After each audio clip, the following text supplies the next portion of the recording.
Look, I gave him a win. I gave it to him. I gave this man a win, man. I Yeah, gave that man a win. ass nigga. I gave you the win. Hey, look, even before we even did the face off, man, you hear me? I told A1, I said, I don't even want to debate the guy. You get what I'm saying? Just give it to him. Debating about what? Yeah. Something that he, What is it? Tell me. What is it? something that he couldn't prove. Can you tell me? What was it again? It was Somebody tell me. did black people the black leaders have black Oh fuck! We get away from me. come on, man. Man, talk that shit. Man, black people after saying some shit, man. Listen, y'all understand, bro. You wasn't ready for me. That's why I even told you, bro. I said, bro, go hop give on the me 3 computer in weeks. a few Give minutes. me I'm 3 gonna hop weeks, on bro. it. What we on I today? said, give me Take over the 3 world weeks. again? Just give me 3 weeks after getting it, bro. I got you. Nah, bro, we're gonna do this next week. Why, nigga? Because you had a debate already on this same topic, similar, nigga, on the debate league. That's why you said, come on, let's go ahead and do this next week.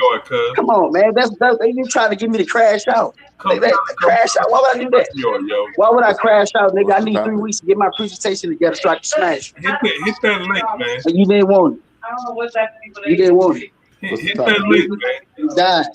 I'm done with the conversation. But congratulations on your empty win, homie. What's the topic about? It's an open panel, man. Said, boy, I woke up about 4 o'clock this morning. The boy was still live. That's what I'm saying, nigga. The StreamYard link open, man. We live, nigga. Let's get it in, man. Yeah, I'm gonna hop on. I'm about to go hop on the laptop when I get finished smoking. I'm gonna go up and hop on. The stream. I had I can't say what I need to on that stream, y'all. Yeah. I mean, we already streaming right now. We're streaming right now.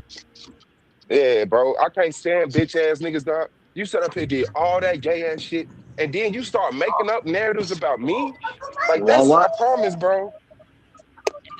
Like we gonna change the G word to inverted because we don't want to get flagged.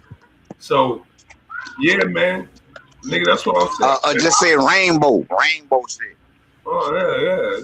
That's like inverted, nigga. You boom, got you. It's ways around this wild, bro.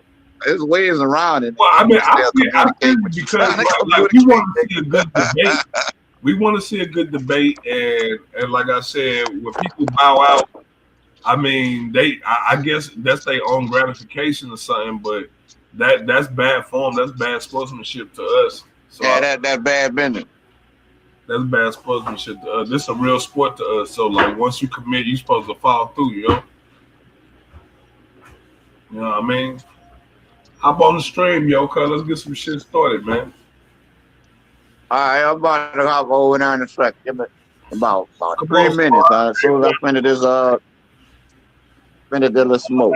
Hey, let's hop on the stream, man, and just start a pot, man. We can go surfing, niggas. See who out here worth messing with. Real time.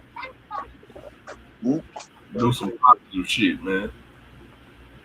It right now. What was that? All right, I'm about to hop over there. All right. Yeah, man. My bad, folks. You know what I'm saying? We getting everything started. You know what I'm saying? We on some little improv right now because the fellas was in the back going back and forth. You know what I'm saying? And I had to get it. Because people like to say what they didn't say when they ain't say what they was saying when the shit ain't recorded. You feel what I'm saying? So. You know what I'm saying? You catch it live when it's happening. You know what I'm saying? That way, you know what I'm saying? You get it. You know what I'm saying? We got it. But yeah, you know what I'm saying? So that brother feels some type of way. But like I said, he called it an empty win. I say a win is a win. But at the same time, that man wanted to fight. He came to fight, and he wasn't able to get his ones off. So I kind of feel him. You know what I mean? So, like, for real talk.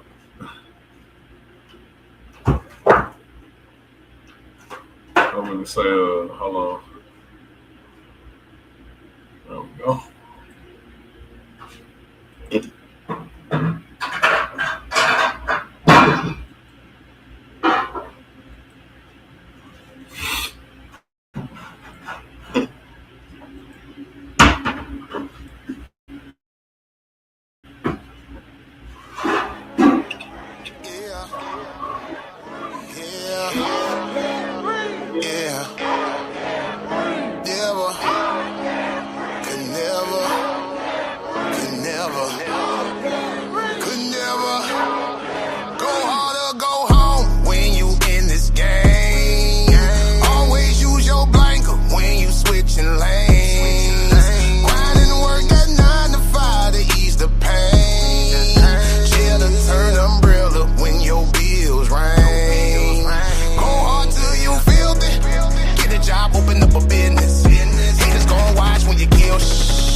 wipe your ass. It ain't no love from the government. Every president been on some sucker shit. Young niggas busting shit. No, I'm not loving it. This is the option they stuck me with. Grind hard till I'm filthy, filthy, filthy, filthy, filthy, filthy rich. You feel me?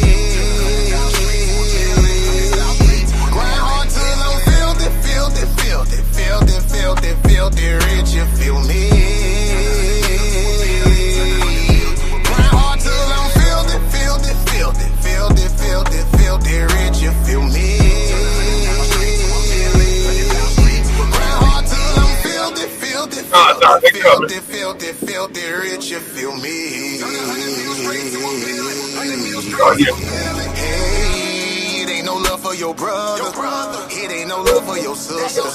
It ain't no love for no junkie. It ain't no love for the pusher. It ain't no love for the honest. It ain't no love for the real. It ain't no love for the loyal.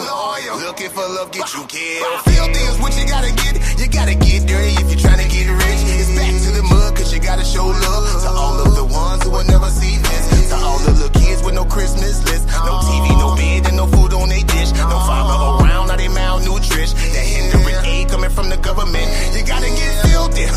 Fuck a job, open up a business. Haters gon' watch when you kill shit. Every murder case got a witness. Whole block going through the blues. Coming from the bottom, do you feel it? Cause being broke leave a hole in your soul. Put your fists in the air, black folk, if you feel me.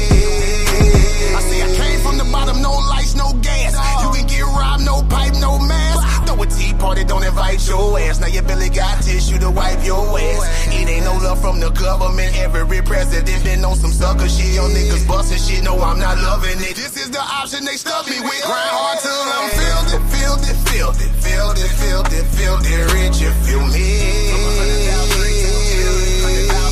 Grind hard till I'm filthy, filthy, filthy, filthy, filthy, filthy rich. You feel me? Grind hard till I'm filthy, filthy, filthy, filthy, filthy, filthy rich. You feel me? Grind hard till I'm filthy, filthy, filthy, filthy, filthy, filthy rich. You feel me?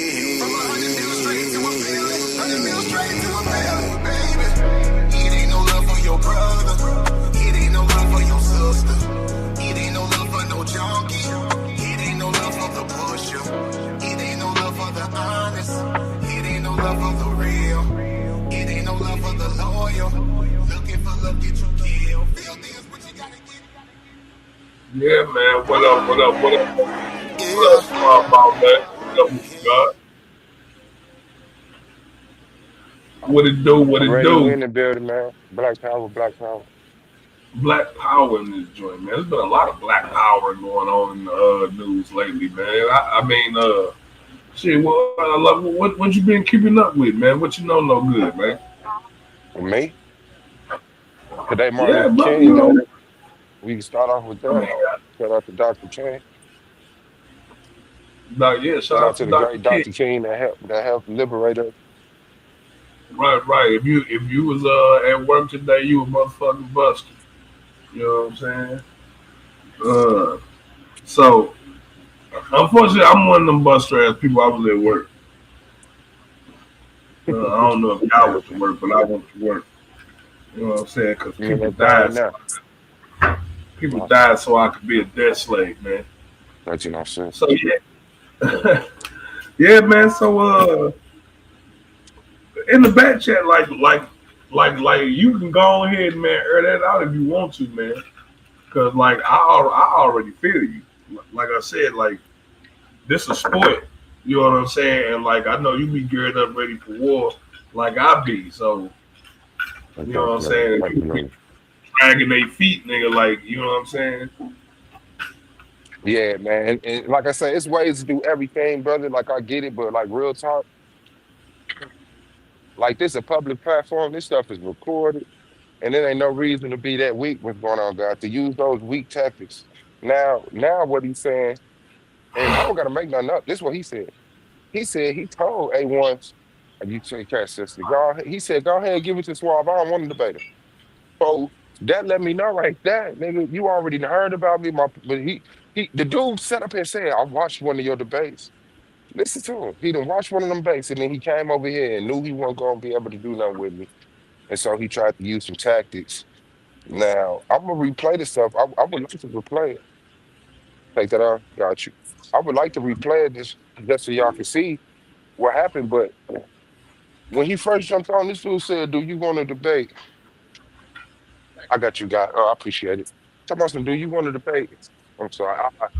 Are humans made out of?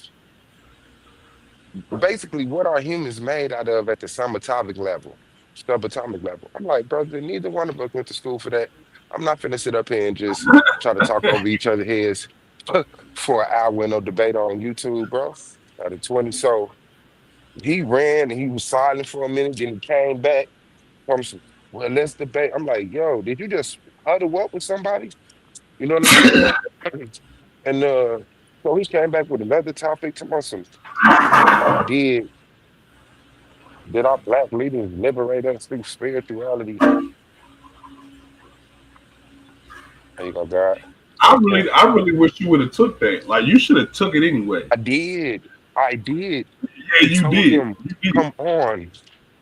Told him, come on. And then when I tried to ask some questions to get that clarity, he want to run. He like, Right. nah, That's what I just yeah, I just want a date. I just want a date. 3214. I just want a date. I'm like, dang, so we ain't gonna do no questioning back and forth, no dancing for the people, nothing. Okay. So then I'm like, all right, let's get to the date. So he talking about he got a debate 3 weeks from now. 3 weeks from now. So I'm like, okay, that ain't no problem. Shoot, that's plenty of time. We can get the debate in next week. You know what I'm saying? That's how I'm thinking. It's 3546. He like, nah, he don't want to debate before the other debates. So I'm gonna have to wait 3 weeks for him to debate that dude. And then however long it takes for him to get ready for this debate, which is at least another month or 3 weeks. I'm like, bro, you're not a real person, man. So he was trying to figure he's trying to figure out a way to hold on one second, sister.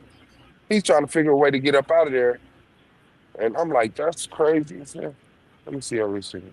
It's full, right? Let me see the receipt. Uh, yeah, there you go. Thank you, please. Yeah. So to me, he's trying to figure out a way to get out of it. And so basically that's just what he did, man. The dude sat up there and ran from the debate. And then 321 jumps into the back chat today. Talking about some, you need to thank me for giving you a W. Man, listen, fam. Whatever narrative you and your little weak crew you got over there that can fluff you up and hype you up and brainwash you into believing that you being a man right now, bro, just keep it away from me because I bump heads with people like that. Not a dude talking about some tried to rush him to debate in a week because I already had my presentation ready and that was my plan from the beginning. How you doing? Now I didn't even know.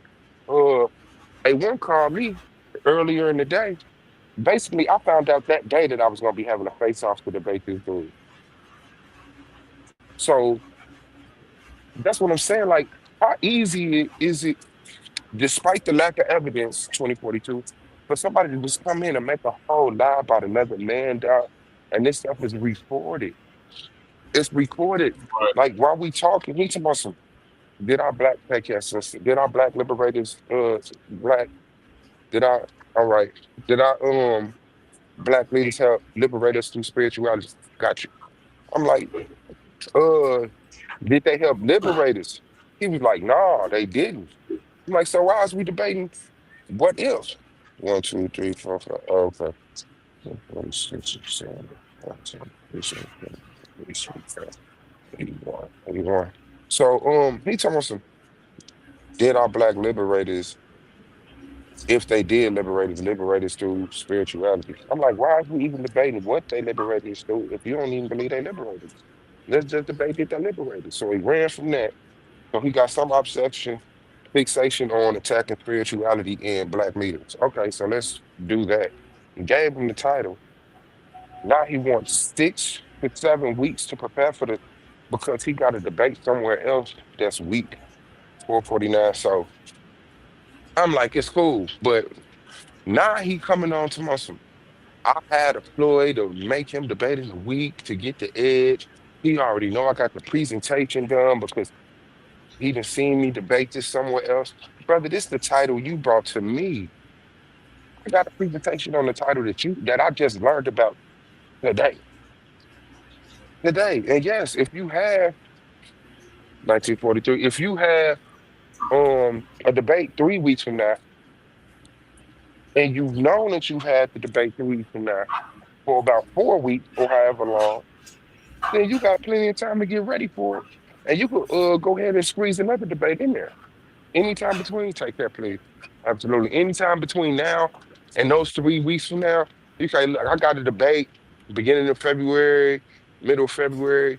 If we could get this in end of January, I'll be cool. Like, my thing is, where do they make these weak ass niggas that do such shit, dog? It ain't even feminine. Women don't even move that weak. I don't know women who Right. make up lies, excuses, and then try to frame you as somebody who was doing something wicked. Like, that's crazy, dog. Whoever backing this dude, 1054, whoever backing this dude and got this dude thinking that he keeping it 100 or he being real or he's earning his reputation in the debate, y'all setting that dude up for failure. And I would appreciate if he just moved around, bro.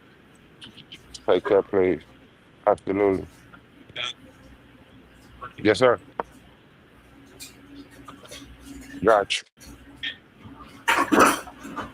Okay, I got you. First off. So, yeah. And this is hey. And I'm questioning whoever made him with. I ain't gonna lie. Like, what type of woman is attracted to such a weak dude, dog? Like, how does this happen, dog?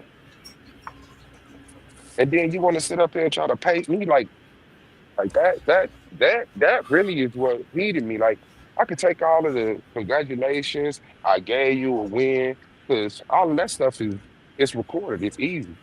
But now you done slept on this, came back today to some, I'm trying to force you to debate a week. All right now, because I already got my presentation. How do I get a presentation to a debate that I just learned I was gonna get yesterday? I ain't never had no debate. Did our black leaders use spirituality to liberate us? Ever. Right. Ever. So the nigga liar, he wicked, he weaker than a child. And I just don't want niggas like that around me because then they make me act like this. And this ain't what I want to spend my time doing. So I'd rather be with an intellectually a person with intellectual integrity, stand on that information, construct the conversation. Let's get a quality title. Let's present a quality debate. Let's set this up within a reasonable amount of time and let these league owners live their real life instead of waiting on you for 7 weeks over a topic that you ain't even gonna get ready for to the day of, and your presentation gonna be weak. Looking at all the other stuff that I saw you do, you're whack, bro. So whatever that nigga name is, man, Yaya, Bantu, What? whatever. You're a very weak person, brother, and I question the woman that sleeps with you and the parents that gave birth to you. And I'm done.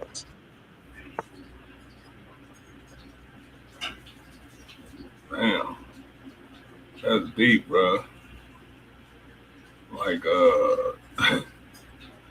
damn. Like, I don't even know what to say. Who you playing against? That's you and Ruben? Nah, this is something random. I'm just playing Oh, around, okay. How you man. doing? Doing nothing serious. I don't mind if you commentate, though.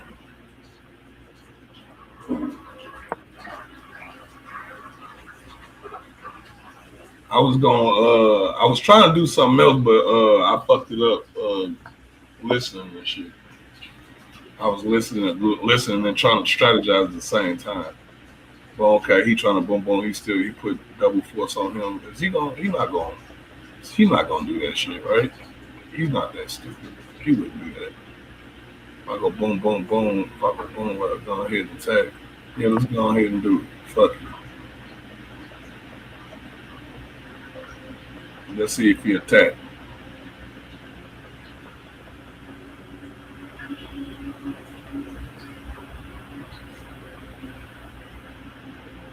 Better.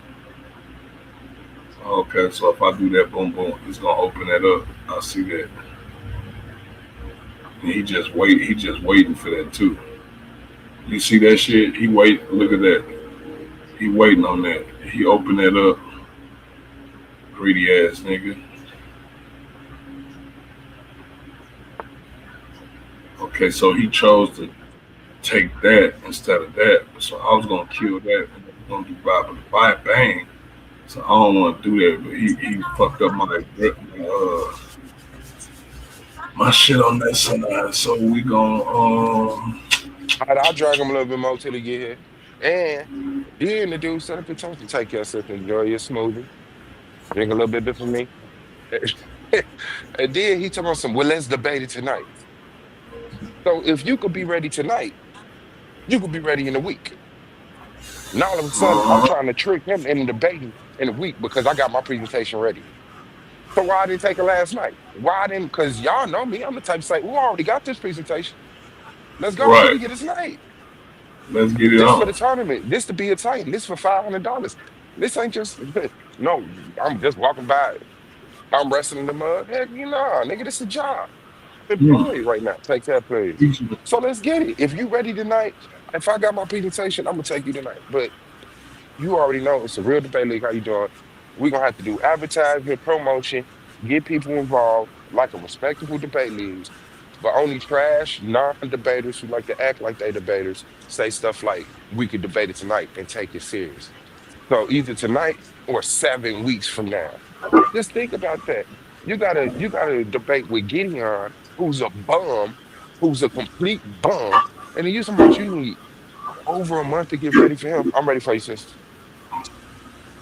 Oh, it's Mesmer, look, come on, get out that impulse section. 1771, how you doing? I'm all right. So yeah, bro, that's some integrity shit, man. Like real talk. You need more than a month to get ready for a debate with Gideon, and then you need another month to get ready for a debate with me. And whoever helping you in the background, trust me, they're born too.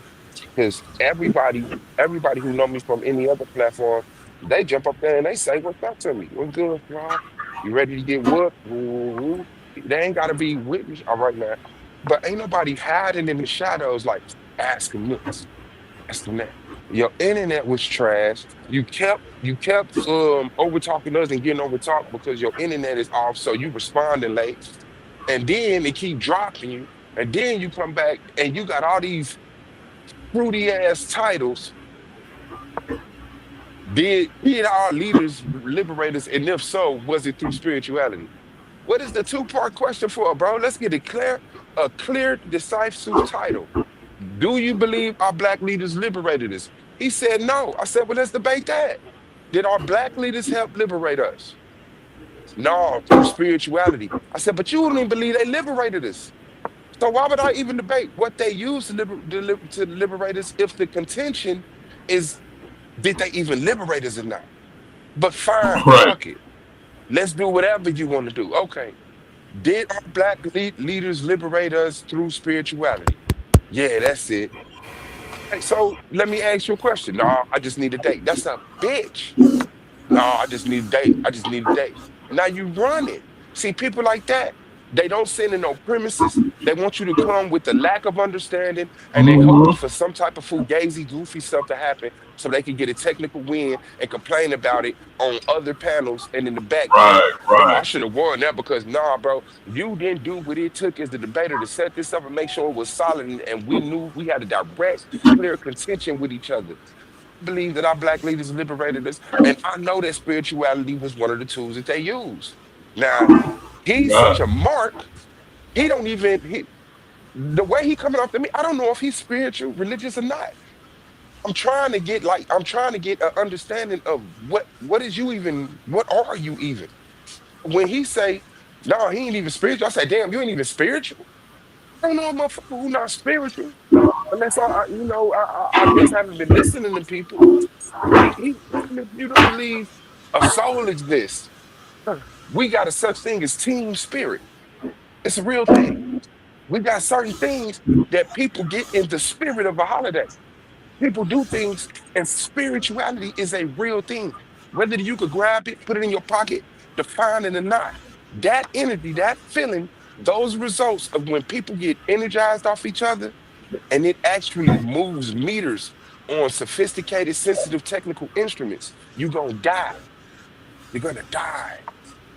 Mm, That's my word, fam. Is it for you?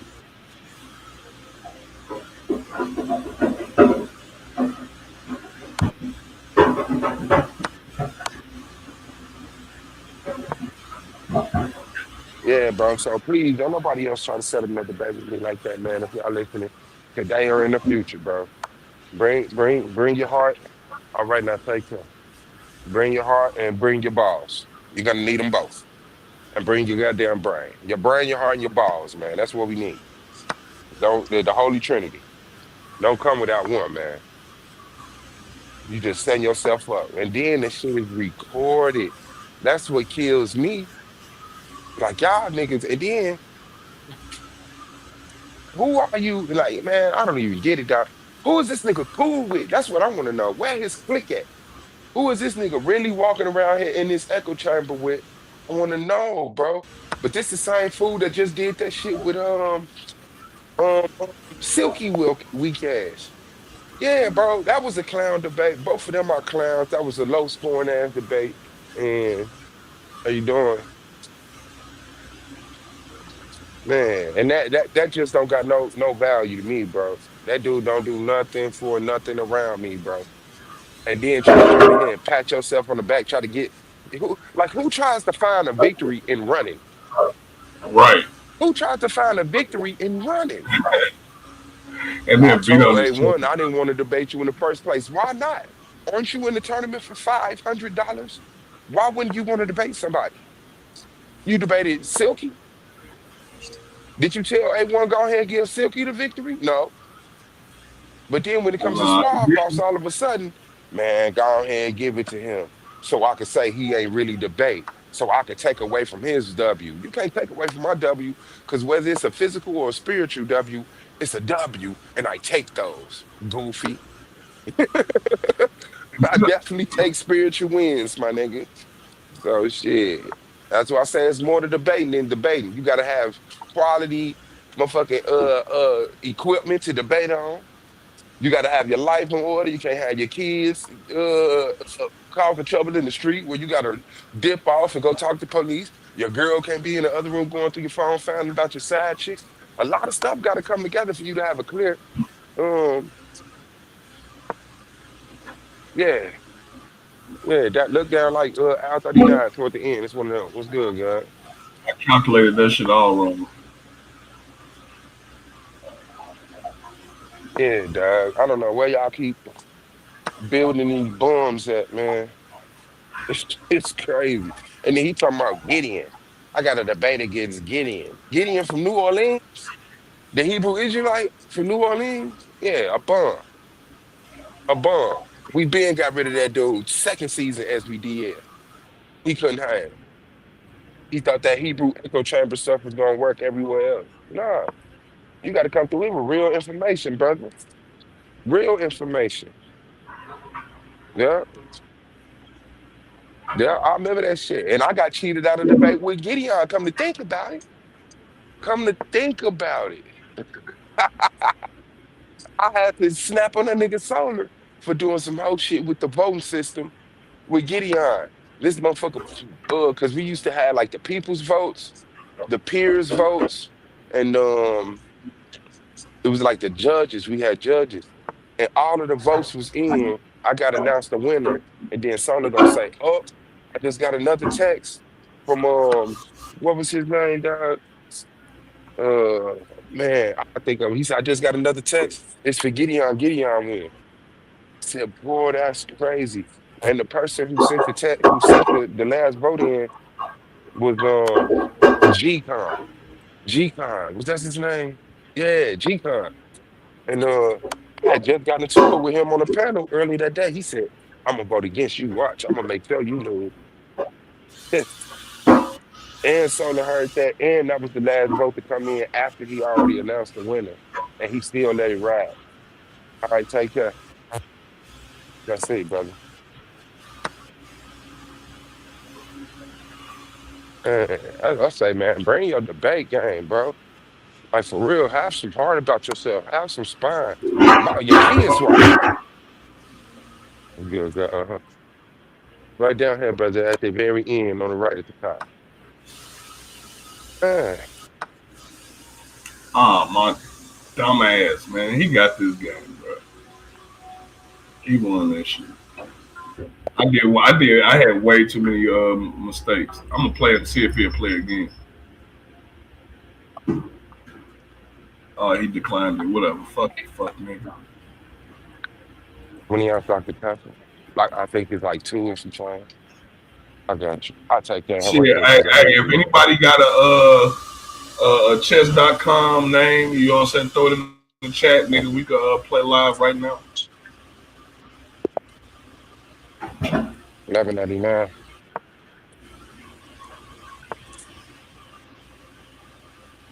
That's funny.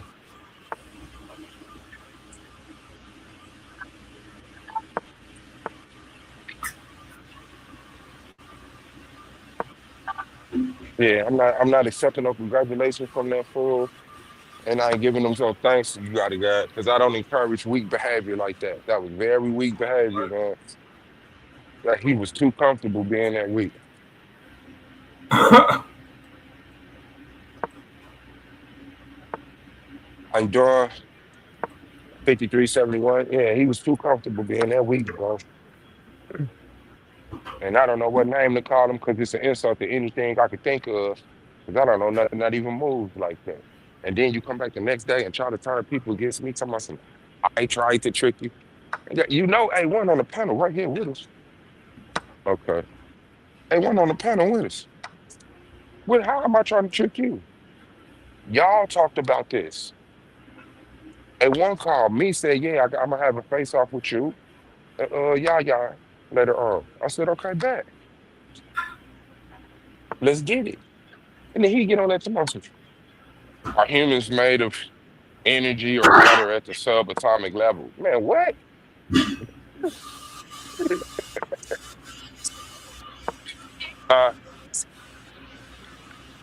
Yeah, man. The dude, he was so off. He was so off. It didn't make no sense. There you go, God. Take care, prayer. Oh yeah, bro. I don't even know how to build. How you doing, sister? I don't even know how to build with somebody like that, bro. Like that shit make me not like him in real life. And then you come back to me some, yeah, you tried to trick me into debate. I tried to trick you into debating in a week. What topic could I come up with that you couldn't be ready for in a week? I could have came up with a topic for that. What are humans made of at the subatomic level in a week? I could have went and did some studying in a week. This ain't even motherfucking studying. This is, does spirituality exist? Remember that. The man said, did our leaders liberate us through spirituality? First question, does spirituality exist? Yes, it's real. I don't got to prove a spirit. I don't got to show you a soul or a ghost. I got to show you what spirituality is. And that's a real physical, measurable process to spirituality and energy and closeness and likeness and commonality with other people. Like, motherfuckers too grown for this shit, dog. Motherfuckers too grown for this, man. All right, now y'all doing? All right, bro. I don't got time for that in my real life. And my girl watching, she talking about some calm down, calm down. See how I got people around me that keep me accountable, hold me accountable, keep me measured and in place and shit. Yeah, yeah, yeah. Yes, sir. I'll call you soon as I touch that. Yeah. But yeah, that's just weak, bro. You ain't got nobody around you keeping you tight, hold you accountable. You just on the online being the biggest liar in the world. What's good, guy? Yeah, bro. So that let me know everybody around you weak. Everybody around you weak. Everybody around you weak.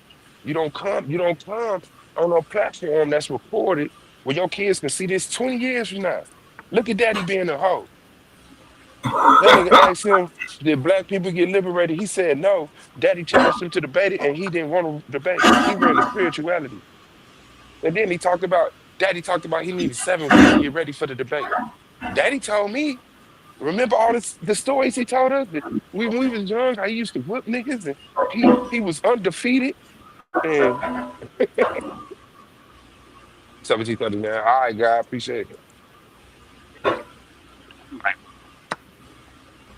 1739. Nah, you sign up for a That debate, pallet, you gotta show up. the pallet.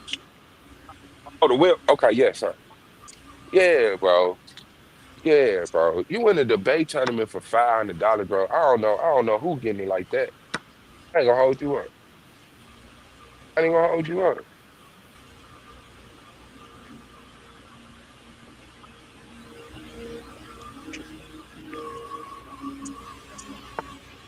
Ain't gonna God be good. Yes, sir. You good? There ain't nothing moving, huh? Okay. All right, well, that make it easier for you, but hard on the company. Yeah. 1124. Damn, boy. Yeah, we gonna figure it out and bounce back, learn how to buy Pepsi again, trust me.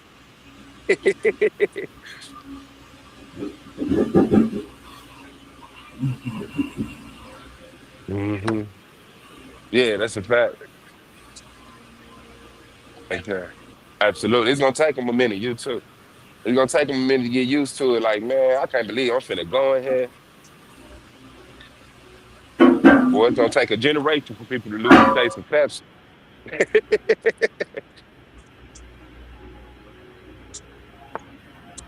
Oh yeah. 3057. It wasn't nothing to talk about.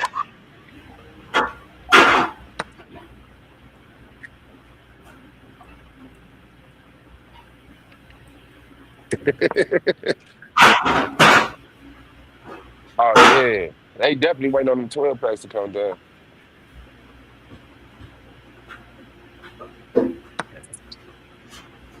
Hey, you look motherfucking pawn snatching ass nigga. Don't make you pay for it. I hate pawn snatchers. You just did that shit on purpose. You already ain't got no material. Okay. Yeah, I mean, yeah, I would rather have the pop display right here and put this clothing and stuff with that. We have all them other displays. Yeah.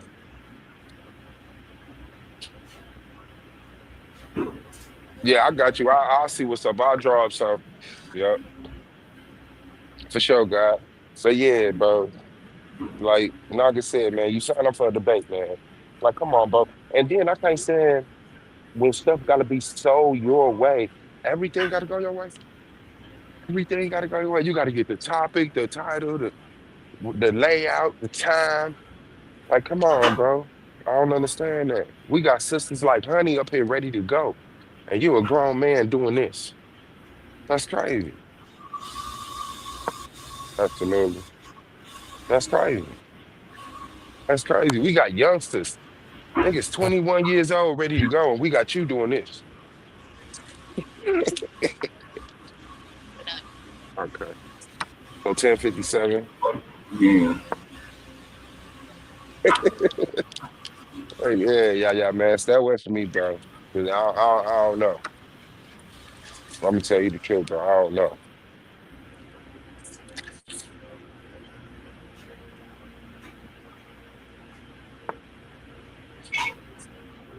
Africa.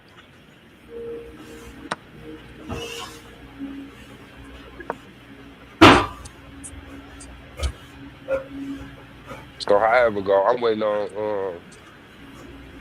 on Honey and Cosmo. Whoever win they debate, I gotta go up against, man. So hopefully we can get everybody face off. I know it's Honey, Cosmo, it's Pan, and somebody else. Who is that? Pan going against on the other side. See? Emmanuel. Pan and Emmanuel, and then Honey and Cosmon. So I'm waiting on Honey and Cosmon to see who I go up against. To go up against either Emmanuel or how you doing, Pam? Absolutely. Take that for me. All right now. You too. Too.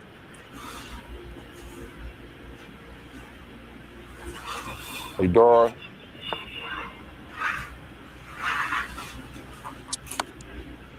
Since 76.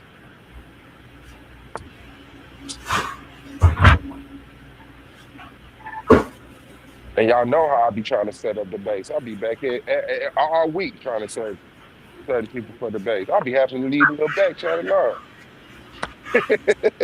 Like I'm talking about set up an exhibition debate, 1070. Set up an exhibition debate. You don't even got to be part of the tournament, man, but let's get the people something, man. I'll be bored. I want to do some studying. I want to make a PowerPoint. You know? Take that, guy. Absolutely. How you doing? Yeah, I'm all right. So yeah, man. Like for real. We tighten up around here. That's what we do. That's what we do. We tighten up around here. Shout out to Taz. Congratulations to Taz for winning the Debate League Championship over there on Psychopathia platform. Once I win this one, I'm gonna need to see you, my guy. I'm gonna need to see you, brother. What's good, God? Already. I'm gonna need to see you, my guy. He got a whole little wrestling belt. He got the belt and everything, dog. And that mug big. I said, oh, shit. He said, send him a link. Hold on. I'm putting the link in the chat. Send who a link? That's what Hecker Rob was saying in the chat. I know it's Hecker Rob. Let me see what you come on. Yeah, boy. This shit is different, man. This shit is different than a mug, bro. But there's no need to fear. Underdog is here. Yeah. You say, where you at? I don't know. I ain't hear nobody. You hear somebody else talking? Nah. Hecker Rob was asking for the link. I'm like, shit, where you go? Shit. I don't see him in my queue. Where you at? Hello.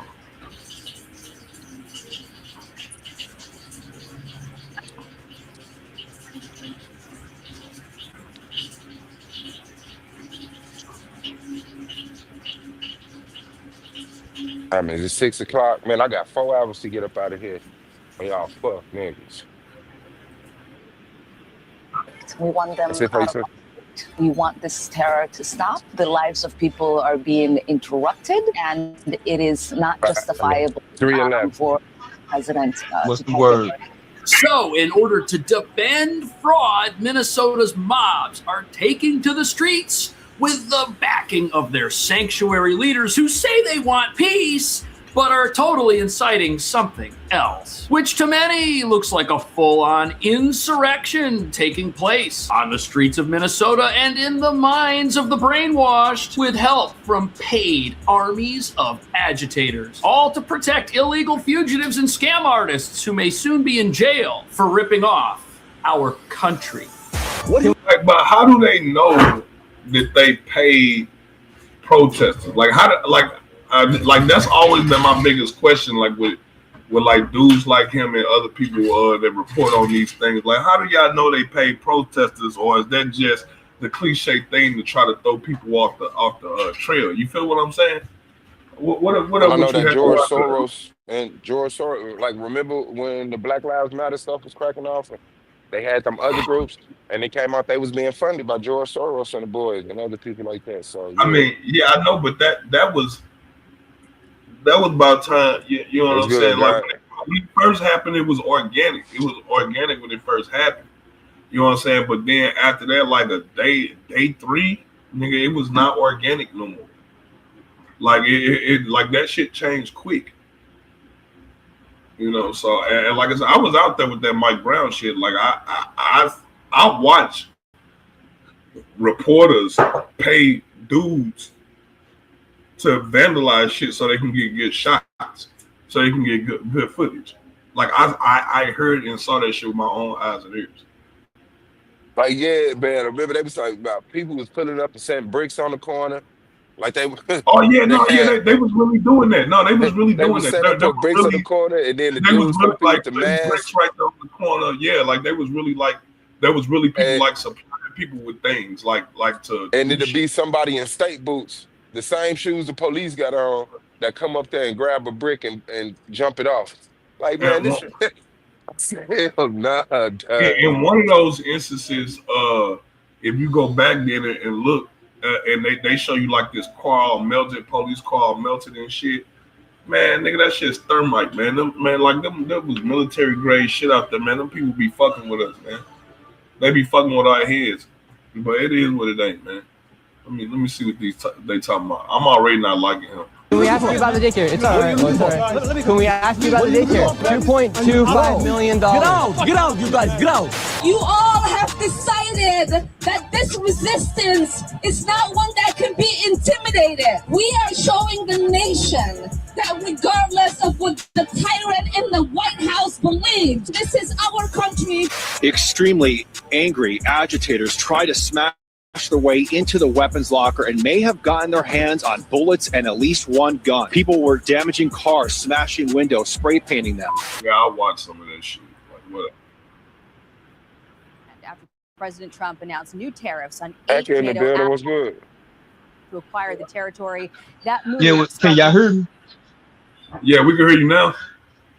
Yeah, I'm tuning in, bro. Partisan reaction. Greenland and the Danes have been our allies for a long time now.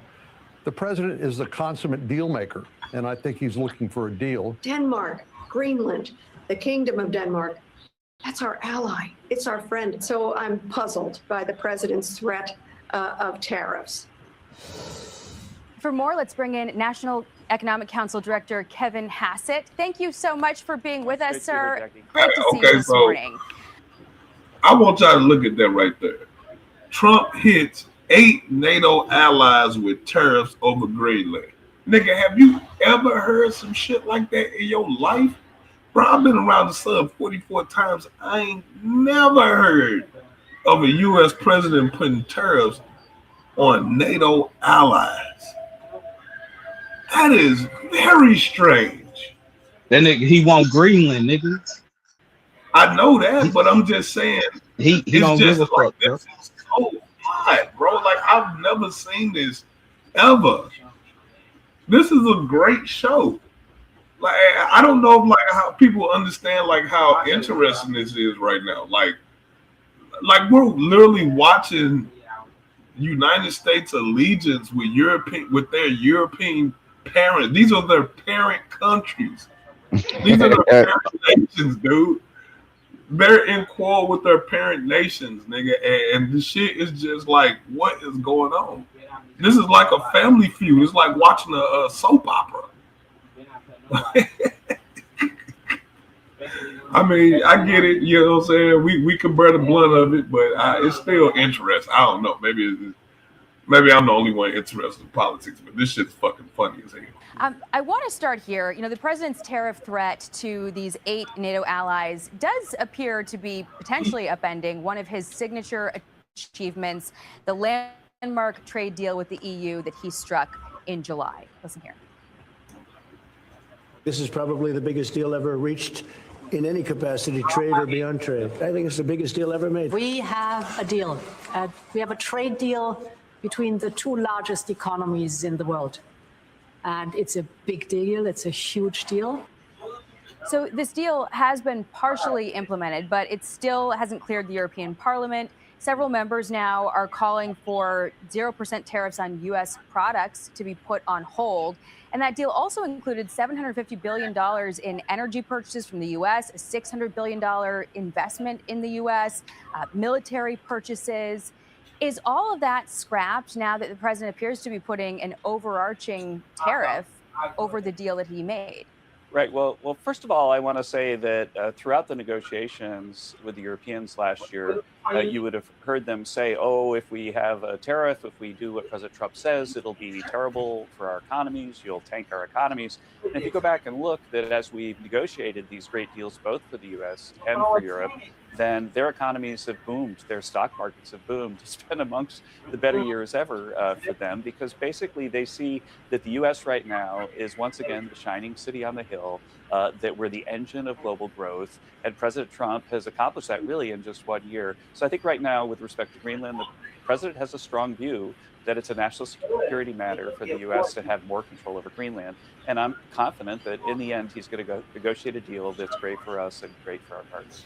So do these tariffs stack on top of the existing tariffs? And moreover, is he using IEEPA for that? Because the Supreme Court could make a ruling on that and potentially strike it down as early as this week. Mm-hmm. Yeah, I've not been briefed on the legalities of the Greenland tariffs yet. That'll happen for me tomorrow morning. Sorry. Okay. So I'm saying, like, what's y'all comments on that? Like, I don't know, man. Like, that's some interesting shit to me, man. Like, I don't know. I'm gonna keep going, but that's interesting because that's set to shake things up at the World Economic Forum. That meeting of useless globalists in Davos, Switzerland this week. The president will be there, and he will be bringing the largest U.S. delegation ever flooding the zone. And President Trump's expected to challenge the global order and push his America First policies. It's on the heels of fresh tariff threats over Greenland. The White House says Europe needs to trust America's leadership.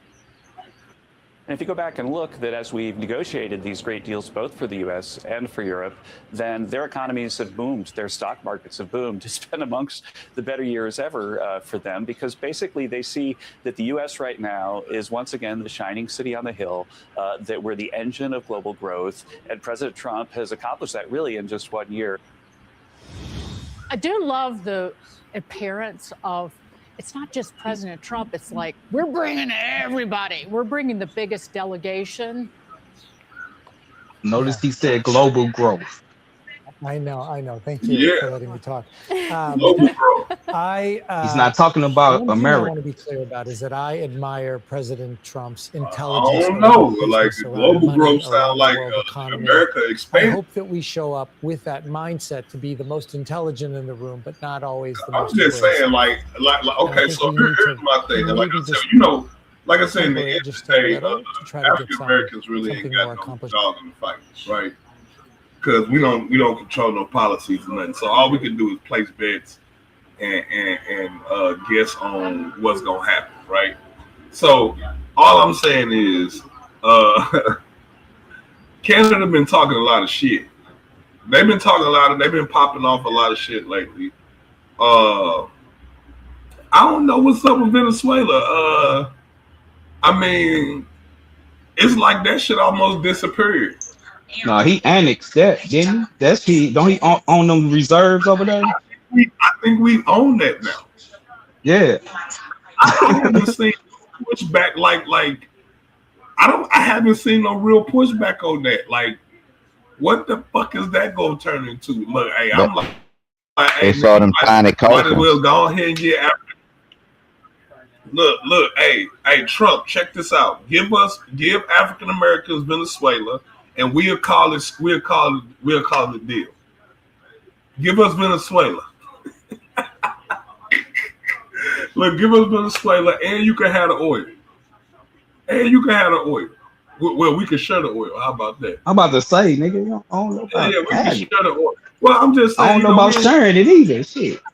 Nah, nigga. Like, look, bro. This is what I'm saying. Cause we gotta learn how to scratch their back. Like, nigga, we the grimy, slimy co-op, nigga. Like, you gotta think about it, bro. Like, we in their pocket and they really owe us. Right. That's why I said why we gotta get them our oil, bro. They owe us that and some. We could finally get a land of our own, right? Huh? African Americans can finally get a land of their own. Venezuela sounds great. New Africa. I like the sound of that. Huh? Can we finally get something out the deal?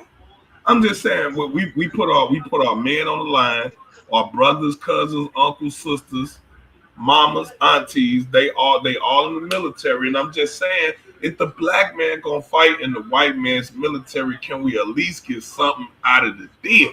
That's all I'm saying. Can we get something out of the deal? And all I'm saying, you just took Venezuela. You can get niggas Venezuela. Even if they give it to us, it's not gonna be ours, bro. Nigga, it's ours, nigga. It's ours. Right. If it's given to us, it's ours, nigga. And we gotta take that shit, bro. Anything we gonna do, we gotta take it, nigga. It's already took. We have to manage it. We don't have to take anything. It's already managed, and the United States is helping with security, so we straight.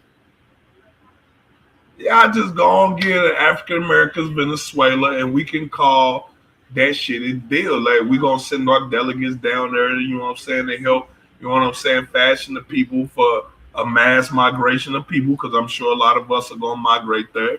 You know what I'm saying? So I'm just saying, like, I think that's a good deal, and you get friendlies in the area. So you really think they gonna give us that land and not be under no control over it? Of course they gonna have some type of control over. You think they gonna give us some shit, nigga, and not have some type of sway over it? Okay. Nigga, but nigga, you gotta crawl for your ball though, cuz all I'm saying is your family members, my family members, all of our family members is in the service right now. And I'm saying they all put their lives on the line, have been since this country fucking started, right? And all I'm saying is we ain't never getting nothing out of it. We want something out of it. As the delegation of the freemen, the black man, the African Americans, the Americans here in the Western Hemisphere, we want our own shit. You just took Venezuela, let us have that. Let them deal with the politics, nigga. Y'all niggas talk all that gangster shit. Y'all ain't ready, nigga. Are y'all scared? Y'all scared? Hey, go ahead, lead the way, nigga. I'll be right behind you. Swab boss, they scared. They scared. See, hey, Swab, tell them they can't. Anything you want, you're gonna have to take it. And they already did the hard part. All we gotta do is slide in the African American president down there, right? Switch up a couple of seats here and there, you know what I'm saying? Nigga, we in there. We in there. Oh, come on, man. Y'all not hearing me, man. Y'all not. No, it sounds good. It sounds good. Y'all not hearing me, man. Like I want to hear some of y'all opinions on this, man. Like, talk to me, baby. Where you at, Swab? King Naga, what's up? Hey, y'all tell this nigga that shit ain't gonna just give it to us. Tell that nigga that, please. Hey, but I just want. I mean, it would be a good option. You know what I'm saying? It's like, hey, y'all do owe us land more than they and resources. You have to admit they owe us resources. Yeah, that too. They owe us infrastructure. All type of shit. And I'm just saying, y'all just took them people's shit. Nigga, it's room now, nigga. We can have that down there. We ain't even got to touch none of this shit up here. You know what I'm saying? Nigga, that's us down there too. This time Mary, nigga, we claim all lands and all waters. Nigga, that's us too. So, I mean, shit. Huh? Hey, check, holla at me, man. What y'all think, man? What y'all think the United States ought to give the African Americans Venezuela or nah? How y'all feel about that, man? Chime in for me, man. You know what I'm saying? Holla at me, chat, man. Let me know if y'all think that the United States should give Venezuela to the African Americans so they can govern it and have a land they own. Like, but why would the African Americans take Venezuela? The Venezuelan people are still there. We wouldn't take it. The United States took it. United States took Venezuelan people. The Venezuelan people still there. Hey man, look, they're still there. You talk about that? You talking about the insurgents? No, I'm talking about the citizens, the community, the farmers. You talking about the domestic terrorists? You talking about domestic terrorists? No, I'm talking about the innocent civilian citizens down there that's making that country the move. Civilians are perfectly fine. They cool. They gonna be cool with the change. It's just us niggas. I mean, like what? I mean, shit. I mean, they don't like niggas. Oh, you rather for it be a white man right here? You see what I'm saying? You don't think we gonna govern a little different? Just a little different? I'm just saying. I mean, but I see what he's saying. He's saying like how they gonna feel like we just come there and change it. They whole culture and all that shit. Because we definitely gonna do that. Hey man, look, check this out, bro. Look, change. That'd be kind of fucked up, nigga. when you go through growth, right? Change. It's always gonna be some growing pains, right? So it's not gonna be comfortable. You know what I'm saying? But over time, you will like it. You see what I'm saying? You're gonna like it over time. It might hurt right now, but later on, you're gonna learn to loosen up a little bit. You know what I'm saying? And let us do our thing. And when we do our thing, you're gonna feel good afterwards. We all gonna benefit once you just relax and just take it. What the fuck? What? I'm being dead honest. Like, dude, like this is how it's done. Like like the perfect world. Bro, where else you think we're gonna get land from? Where you think we're gonna get land from if it's not taken and given? I mean, it's a lot of us, bro, that feel like this is our land we own, bro. Why should we leave? I mean, but for those of us who would leave and go to Venezuela, now we got two lands. We're a colony of African Americans, nigga. Now we in Venezuela, nigga. We still African Americans, nigga.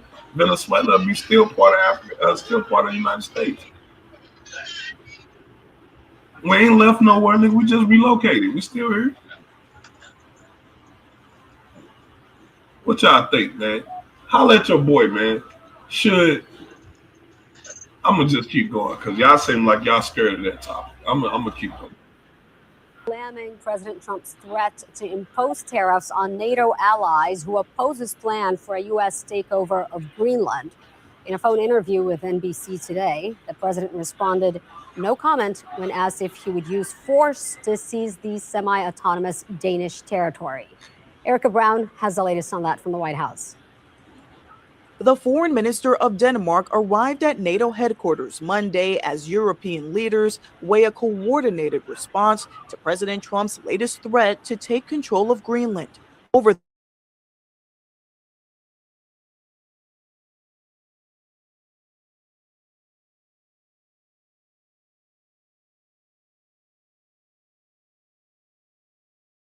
the weekend on key NATO allies. His push to acquire Greenland is driven by national security concerns. But in a message sent to Norway's prime minister, the president said in part, quote, considering your country decided not to give me the Nobel Peace Prize, I no longer feel an obligation to think purely of peace, but can now think about what is good and proper for the United States of America. Treasury Secretary Scott Bessent downplayed. Hold on, bruh. Hold on, cuz is this nigga a fucking child? He basically saying like, nigga, shit, if I snap and just blow y'all shit up out the blue, nigga, don't get. I'm basically telling you. Since I didn't get the Nobel, since I'm not being considered for a Nobel Peace Prize, I don't have to think about peace. Right. Pretty much. So if I was just nuke one of y'all shits, nigga, that's what it is. Bruh, like I've never seen a president write no shit like this. And he mean that shit. Dear Jonas, considering your country decided not to give me the Nobel Peace Prize for having stopped 8 wars plus, I no longer feel an obligation to think purely of peace, although it will always be predominant, but can now think about what's good and proper for the United States. Yeah, predominant meaning like I ain't saying that I ain't gonna do nothing, nigga. But like it's on our to-do list, nigga. Yeah, it's a possibility, nigga. It's the top 10. It ain't the top 3 no more. It's the top. That's a threat. Is that a threat? We got to say the whales first. Would you consider that a threat, bro? I mean, nah, it ain't a threat. I mean, why y'all ain't get that man a Nobel Peace Prize when he stopped 8 wars? I mean, you don't think that's worth a Peace Prize? Damn. I mean, now you done hurt the orange man feelings. Shit, now you they should have gave him the prize. Hurt him feelings. Now y'all should date, and now y'all didn't. Now y'all gotta fuck NATO up. Look at you.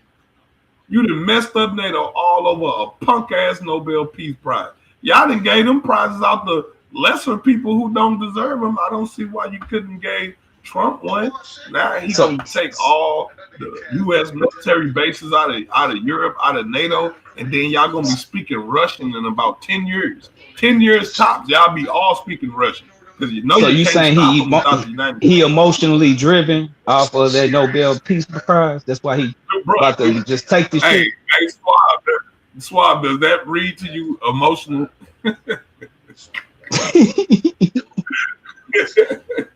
It sounds like it to me. Absolutely. It's just one of them things, you know, as the U.S.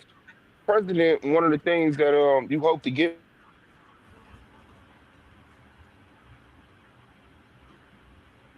You went out, bro.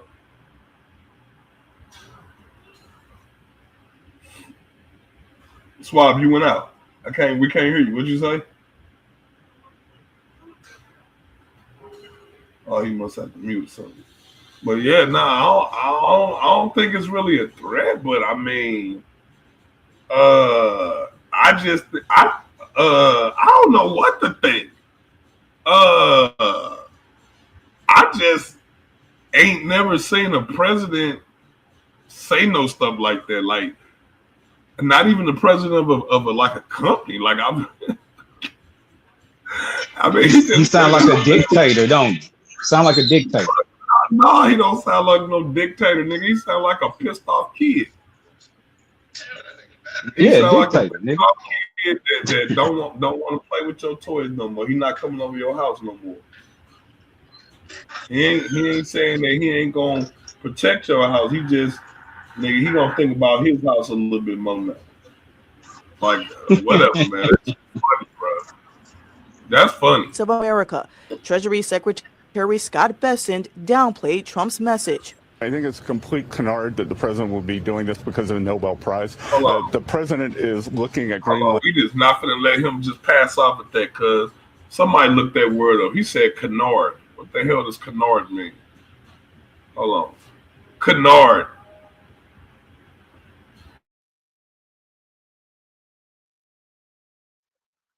It don't sound good.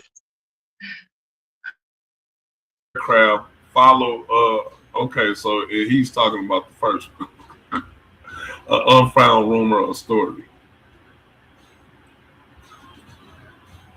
Okay, and it's a bird too. All right. A false or unfounded report or story. Okay, that's what that means. Never heard. And as a strategic asset. President Trump is set to travel to Davos, Switzerland this week for the World Economic Forum, where he'll come face to face with leaders from many of the countries facing new tariffs. Their reward to more than $13,000 as they continue to investigate that deadly shooting that left one man dead at Dookie Chase restaurant Friday night. At a news conference this morning, the police chief also provided some new information about the 3 women who were injured. Now, those women were just innocent bystanders. Chief Ann Kirkpatrick says 2 of them were visiting from Los Angeles and that one of them was shot 5 times. She is expected to be in ICU for the next few weeks. The other woman from Los Angeles is also in the hospital and is stable. The 3rd victim was visiting from Florida. She was treated for graze wounds and has since been released from the hospital.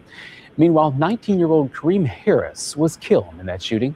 Police believe there was just one shooter, and as they search for the person responsible, Crime Stoppers is asking anyone with information to send in a tip, promising you will remain anonymous. And when someone does a callous act of walking into a restaurant, running into a restaurant, chasing somebody, or any business, and just shoots at them and shoots the innocent people around them, we all should be enraged. And that Crime Stoppers reward totals $13,500. Deadly shooting at Dookie Chase's restaurant. This afternoon, the reward for information. Hey, I'm gonna hop back on, bro. $500. With investigators saying that they need one thing right now: more tips. It comes as we're learning more about the young man tragically killed, Kareem Harris, who actually used to work at that restaurant. WDSU's Shay O'Connor is live for us now with the clues being revealed to try to bring some calm back to this community. And we're also learning more about the victim, Shay. Good afternoon to you, Randy. Right now, we're actually outside of Dookie Chase's, where I'm just gonna point this out right here, and I know this is kind of unrelated, but who in the hell names a restaurant Dookie Chase? I mean, yeah, that's crazy. Hey, yeah, I don't know if I want to eat at a restaurant called Dookie Chase. Like, yeah, I could have found a better name than that, like Dookie Chase. Nah, nigga. Like that, like nah, just no. Dookie Chase. family members of Kareem Harris are expected to meet in not too long from now. I'm hearing that Harris not only used to work here at Dookie Chase restaurant back in 2024, but I'm also told that he lived in this area. In fact, his family is from this area. On your screen right now, some new photos that we were able to receive from the Harrises. We're told that he was 19 years of age. He also attended Livingston for high school. Today, New Orleans Police Department met with press at the New Zion Baptist Church. Just as many were preparing for the annual MLK March and Parade, Chief Ann Kirkpatrick says Harris was actually being chased by possibly multiple people Friday night.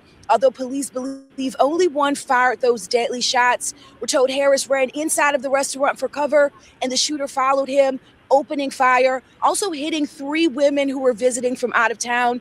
They were from California and Florida, with one of them still in critical condition after being shot 5 times. Now, 3 days later, and police are still asking for the public's assistance with finding the shooter responsible. They're hoping anyone with information will come forward with what they know. MLK, Martin Luther King Jr. himself used to gather upstairs in that restaurant to do peaceful marching, and what an incredible, unfortunate event for this weekend for that to have occurred. Although we have information that's putting us in the right direction, we still need more information from the public. So individuals that are out there, people that know what might have gone on in the hours or the days preceding this investigation, and then since this murder occurred, we would urge you to reach out and give us a call. And as the chief just mentioned, Dookie Chase's is an iconic restaurant. It's actually a place where leaders like MLK gathered amid the civil rights movement when there was nowhere else to go. We'll have much more on this at 4, 5, and 6 when it comes to Crime Stoppers. If you do have any information at all, you're being urged to contact them at 822-1111. Reporting live, Shay O'Connor, WDSU News. Shay, also new details about declined again last year as the country grapples with how to revive birth rates 10 years after ending its decades-long one-child policy. China's birth rate in 2025 stood at 5.63 per 1,000 people, according to government data released, marking the lowest on record since births began to be formally documented in 1949, when the Chinese Communist Party took power under Mao Zedong. The country's fertility rate is now one of the lowest in the world, estimated to stand at about 1, far below the 2.1 replacement rate needed to maintain population size. I want to speak on that last story you just showed. A demographer at the University of Wisconsin-Madison wrote in response. I'm saying what? I want to speak on that last story you just covered, the shooting at Dookie Chase. Man, you know what? I was trying to go past it because I was just like, that's a motherfucking tragedy, nigga. Like, I mean, 348. How y'all doing? On Martin Luther King Day, of all places, I mean, out of all times, in a historical place where leaders would have fucking met a black man, probably gunned down by probably other black men. I mean, they haven't said it yet, but the way life is set up, we do business with our own people. You know what I mean? And yeah. Boy was only 19. Yeah, and then ended up shooting 3 other women from out of town. One of them in critical condition after being shot 5 times. Like, that's the weakness I've been talking about in the black men, dog, where we really just the worst thing in proximity to ourselves. For someone to be so mad to kill somebody, you think that it just walked up and killed them. But of course, it was some hoe ass, punk ass, exchange of words, whatever. Nigga wanted to feel like a man and talk shit and make him scared, put him on his knees and all this stupid shit. And dude broke on their ass, run inside the restaurant. And now here you is, being the dumbest person on earth, running into the restaurant to fire poorly, obviously, very poorly. Like, yeah, you killed who you wanted to kill. What it was about, we could discuss that later, whatever. We don't know if the dude did something to somebody's kid or whatever, but however it goes, for you to run in there and now all of a sudden 3 innocent women was shot because they came out of town to visit the place that Martin Luther King used to be at. Like, man, that's really weak as hell. And all y'all gonna go down. If you think they gonna let this go, like, no. The fact that it made the news is one thing, because plenty of shootings don't make the news. But the fact it made the news and the fact that people from out of town got shot and is in critical condition, and this spot is a historical spot as far as, the Civil War leaders and all. Like, yeah, bro, they own your goofy ass. And then you got phone trackers, you got public fucking CCTV cameras, and then you got snitches. I didn't tell you to run in there and kill that dude.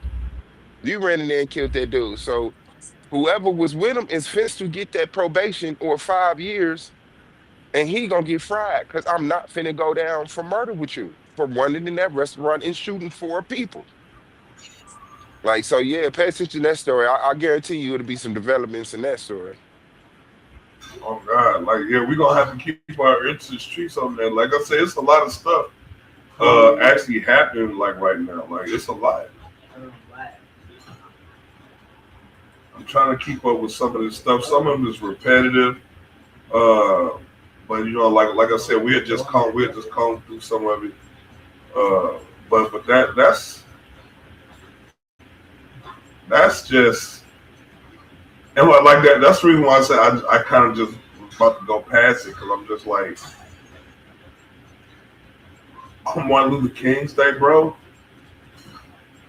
Like, y'all brothers ain't got no breaks. Like, nothing is sacred, bro. Like, y'all won't even pause for Martin Luther King Day. Just, damn.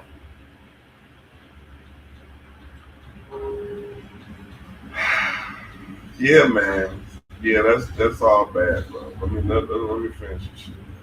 Response to the data that he believes that the actual number of China's population. This right here, this goes along with another thing that I had showed a couple of days ago about China lying about how many people they actually got. And they said back in like the 1940s or 50s or something like that is when they had implemented that one-child rule amongst China, right? And so back then it was like at 100 million or something like that. I can't remember the actual numbers and shit. And then they want us to believe now in 2026 is almost 2 billion people there, even though the country had a mandate for you to only have 1 child per family. So like the math ain't math, and now this one is talking about how the population is shrinking for 4 consecutive years.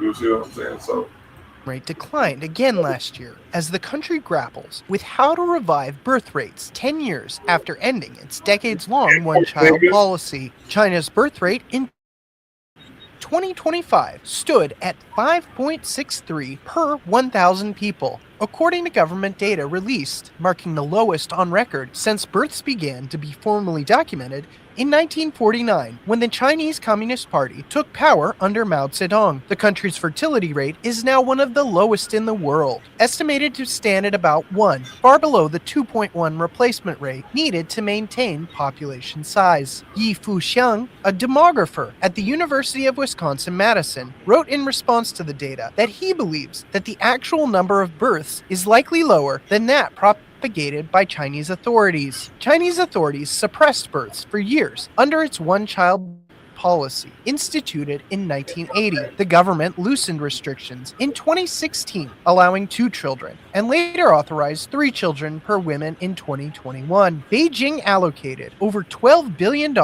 this year for its first nationwide childcare subsidy program designed for children under 3. But the relaxed policies thus far have largely failed to undo decades of cultural expectations. In 2023, India overtook China as the world's most populous country.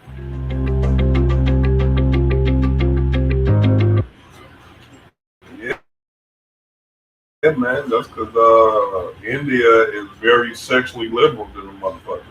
I don't know if y'all know that.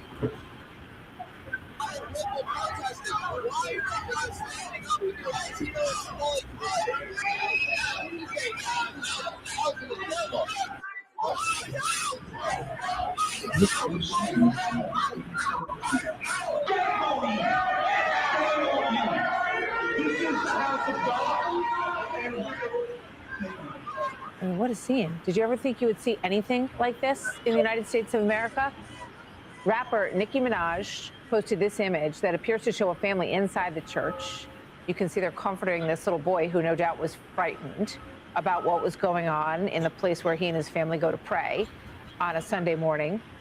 So the DOJ is vowing to pursue federal charges in this case, and there are a number of federal statutes that support the prevention of obstructing a church service. Podcast host Michelle Tafoya has lived in Minnesota for 30 years, and she has some very strong thoughts on what is playing out there.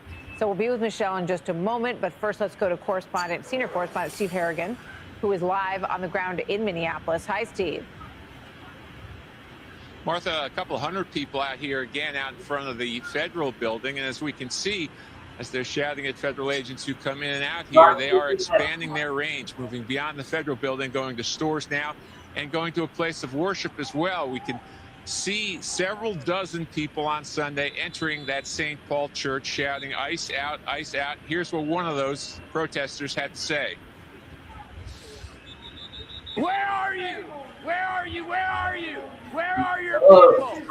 Why are you not at Whipple every day fighting for the humanity, standing for our people? You got your jewelry, you have your nice clothes, but what do you do? What do you do to stand for your Somali and Latino communities? You have no comment. Exactly. So those people went to church, got screamed at, got asked why they're not standing out here in front of this federal. Okay, I got a problem with that. That shit, like, why you not out here standing for your Latino and Somali community? Fuck you. What? Yeah, man. See, he was talking to who?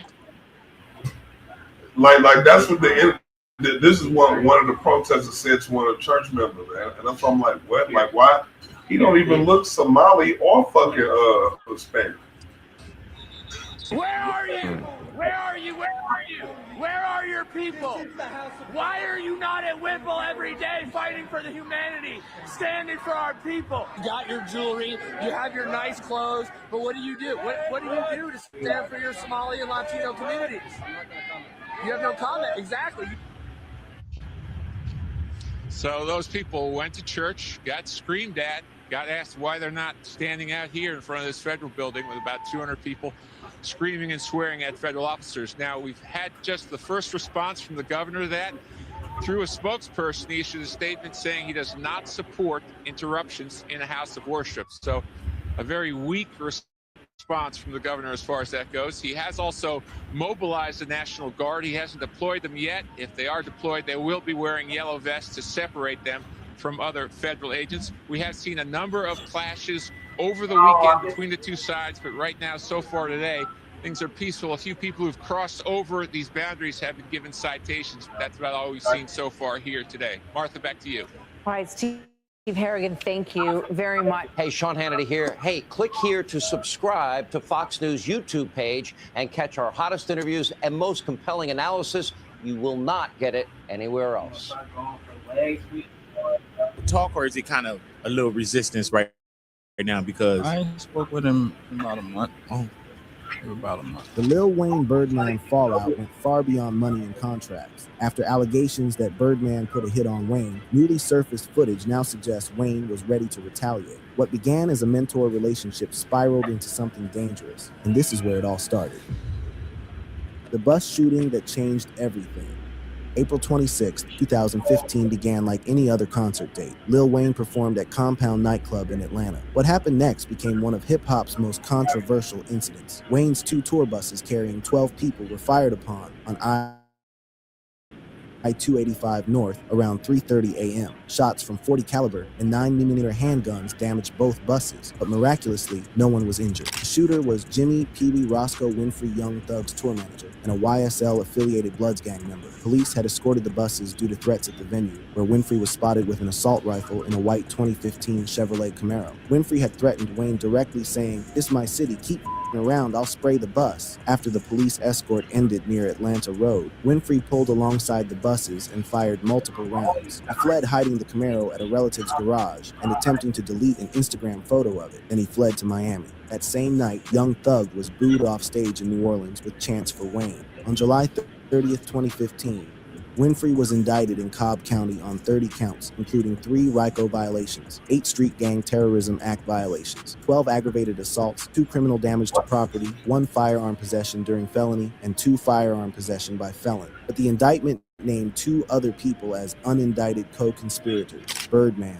and Young Thug. Prosecutors alleged Winfrey acted on Young Thug's threats for gang status and pay. The motive? Wayne's $51 million lawsuit threatened Cash Money's empire, and Birdman allegedly used Young Thug and Winfrey to intimidate or eliminate him. The evidence centered on communications. Phone records showed Winfrey called Young Thug 8 times in the 12 minutes before the shooting. Immediately after Winfrey's first call was to Birdman's phone, lasting during his drive to the hotel where Wayne's buses sought safety. Young Thug's June 2015 halftime video featured Winfrey waving an assault rifle. Lyrics like "Pop him in the noggin" were interpreted as referencing Wayne. Pre-shooting Instagram posts showed threats and guns. All involved claimed Bloods. Affiliation with YSL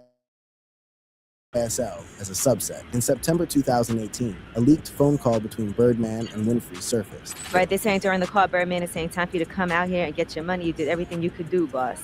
Now, according to jail. Yes. Right. The call was obtained as part of a civil lawsuit filed in 2016 by Alvin Lewis, the bus driver, who sued Birdman, Young Thug, Winfrey, and related entities for emotional distress. Lewis alleged Birdman promised Winfrey approximately $250,000 and a Porsche as payment. I believe that.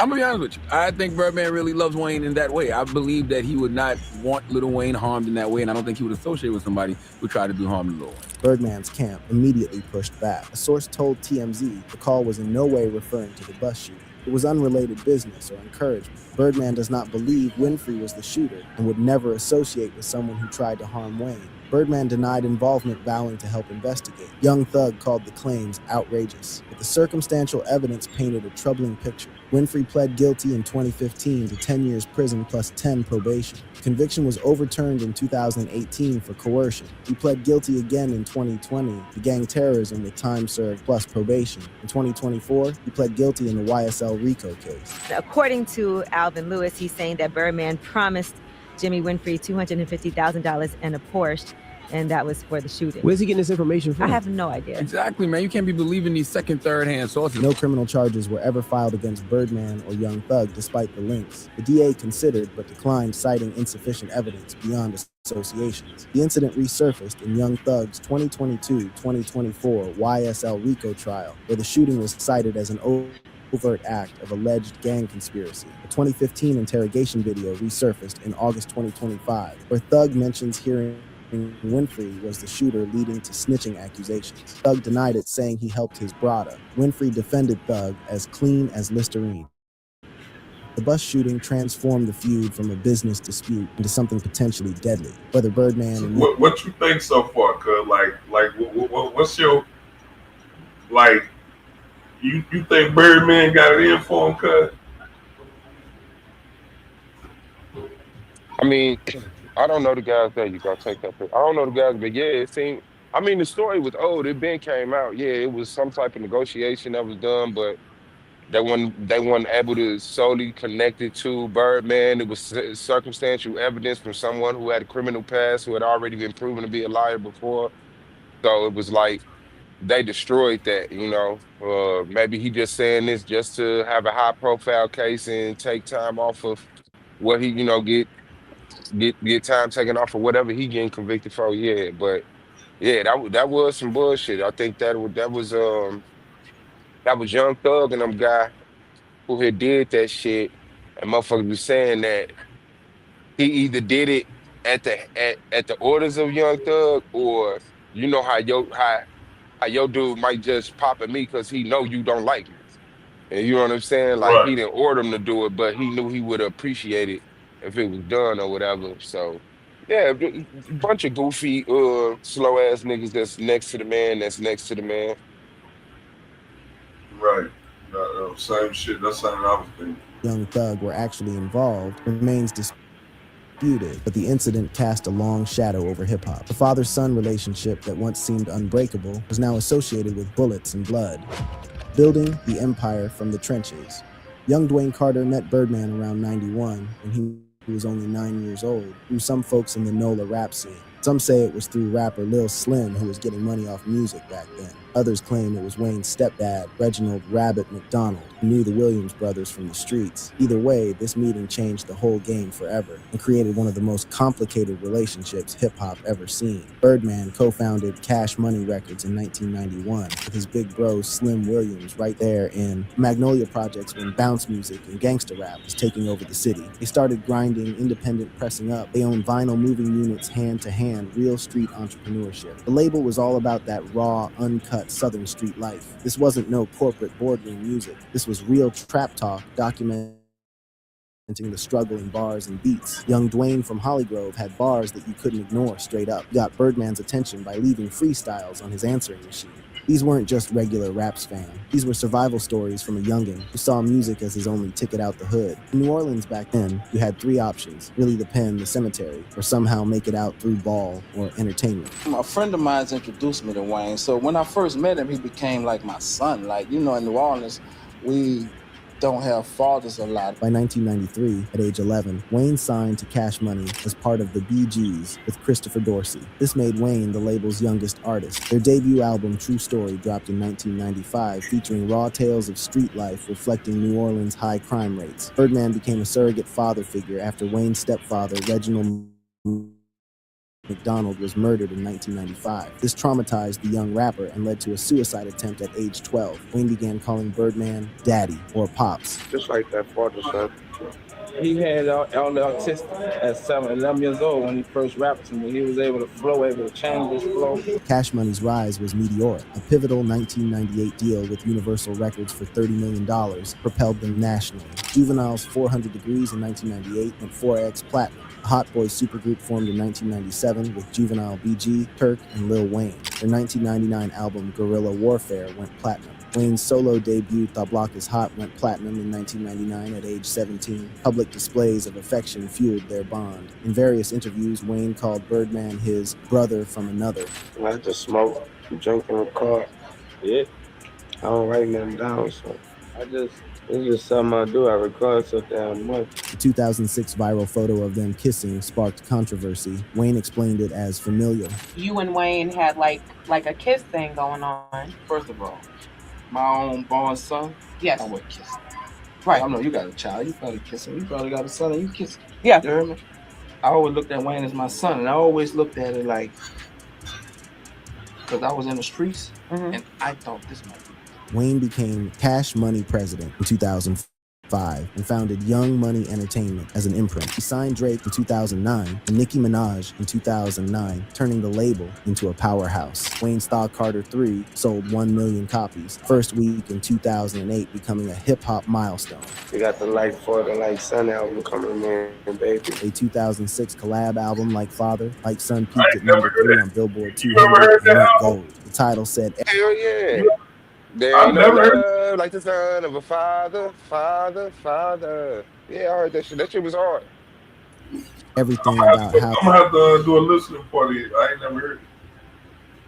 they viewed their relationship. Birdman, the Pops, Wayne the Son, together, building an empire from nothing. The hit single Stuntin' Like. My Daddy reached number 21 on Hot 100 and won a Bet Viewer's Choice Award. The song was literally Wayne spitting bars about being like his daddy Birdman, stunting with the same swag, getting to the bag the same way, following in his footsteps. They embodied Southern swagger and that flashy lifestyle, helping define mid-2000s hip-hop culture. The ice, the whips, the whole aesthetic. Cash Money set the standard for rap excess, and Wayne was front and center, the golden child, the proof that Birdman's system worked. But underneath all that success, dark patterns was emerging that most people ain't peeped. Cash Money had a troubling track record with its artists. Juvenile, Manny Fresh, and BG all accused the label of playing with they money. Juvenile left twice and sued for $10 million in back royalties, claiming Birdman was living lavish while artists were struggling financially. Manny Fresh, the in-house producer who crafted Cash Money's whole signature sound, dipped in 2005 over unpaid production fees.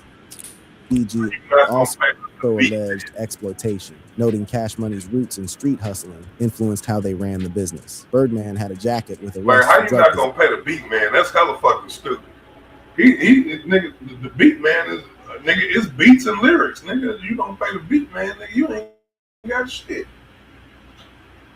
Dumbass nigga business, like you said. possession and ties to some serious individuals. The label operated more like a street organization than a traditional record company, and that meant traditional business ethics didn't always apply to how they moved. But Wayne stayed solid. While others bounced, Wayne remained loyal. He believed in Birdman. He loved Birdman like blood. He trusted Birdman completely with everything. That trust would prove to be his biggest L. From day one, I guess I've been blessed to be keeping with the uprise with the music business. And Drake just did $1 million. Been number one for the last 8-9 weeks. Nicki in the lab.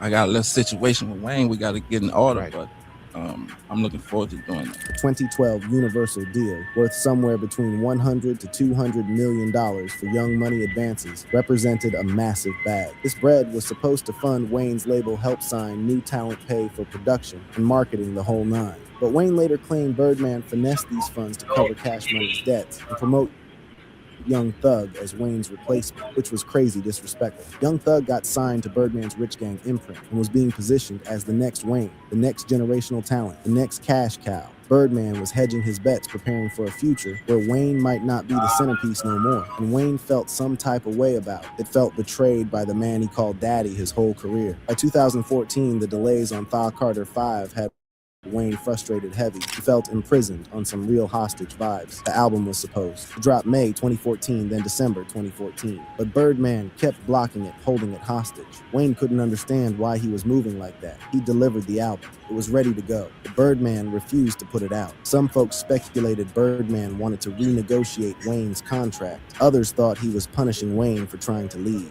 Whatever the reason, Wayne felt trapped in a cage he helped build. The seeds of the most explosive beef in hip-hop history was planted deep. A bond forged in the grimy streets of New Orleans was about to shatter over millions of dollars and broken trust. What started as an OG raising a youngin' would transform into accusations of theft, betrayal, and straight-up attempted murder. The empire they built from the mud was crumbling, and the collapse would be spectacular, public, and potentially deadly on some real street beef type energy. When it all went left.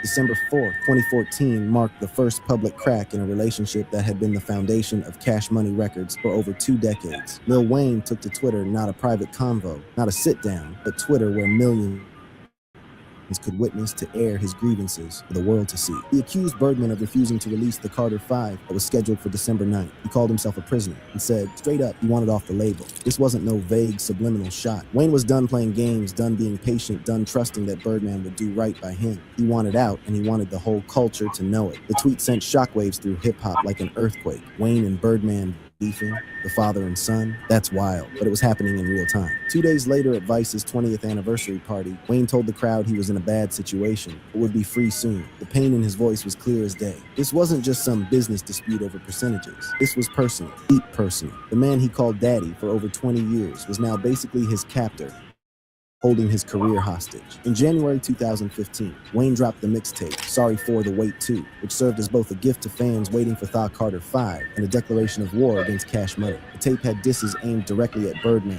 and the label that raised him from the shorty. On the track, Coco Wayne spit, "All I got is young money, no more cash, nigga." The bar was crystal clear. Wayne was cutting all ties with Cash Money. Young Money was his now.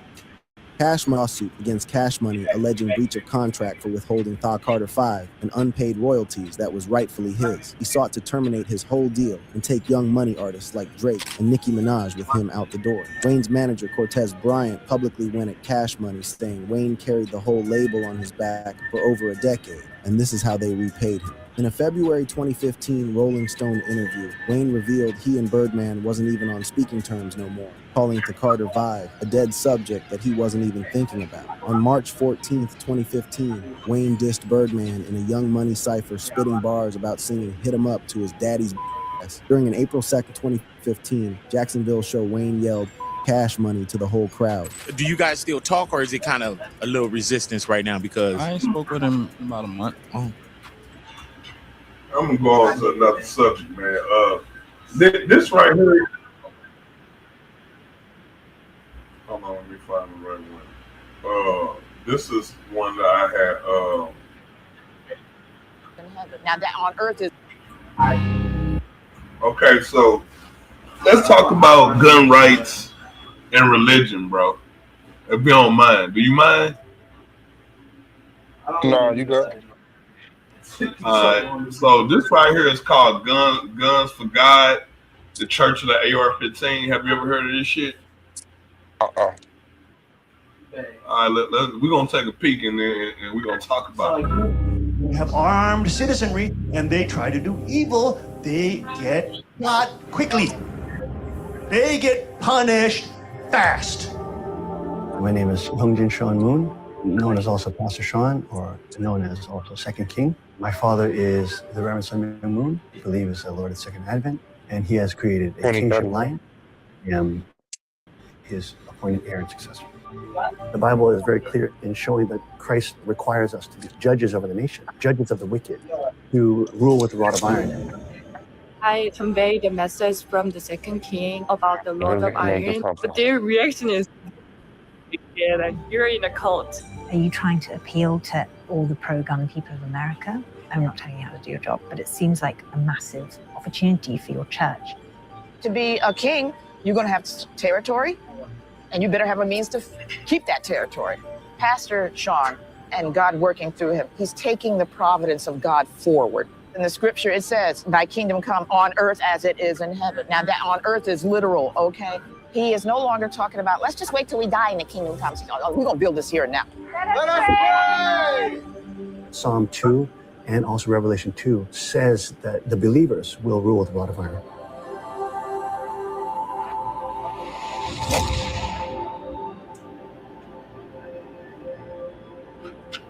It's 2018, and we seem no closer to understanding the meaning of life. If anything, it can feel like we're further away than ever.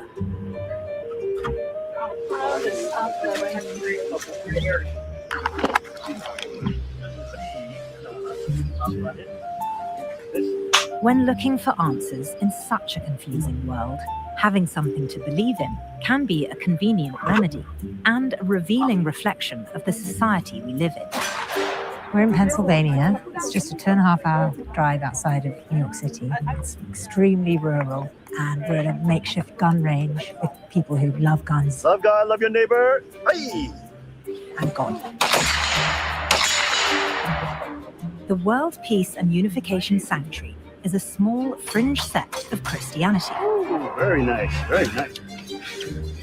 Which has origins in Korea, is based in America, Spray them with that tick stuff. and has been accused of being a cult. We're going to start at low ready as we've been practicing. Led by the charismatic pastor Hyunjin Sean Moon, or the Second King.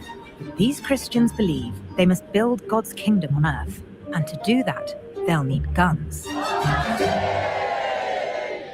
We thank you that we would have the opportunity to be able to practice and love God and love our neighbor. From you, we receive our rights of kingship and sovereignty. And Father, these are the right to bear arms that we exercise today. In your precious name we pray. Amen. All right, y'all. Good job. Hug your neighbor. How long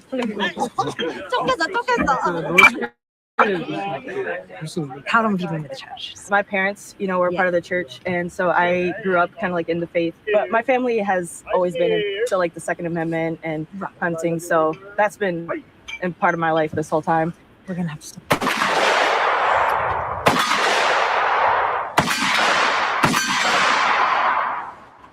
How does the actual faith element play into this activity? Being able to take your own life as seriously as God takes your life is, I think, loving God and showing God, yes, I appreciate this life, this gift that you've given me, and the lives of those around me.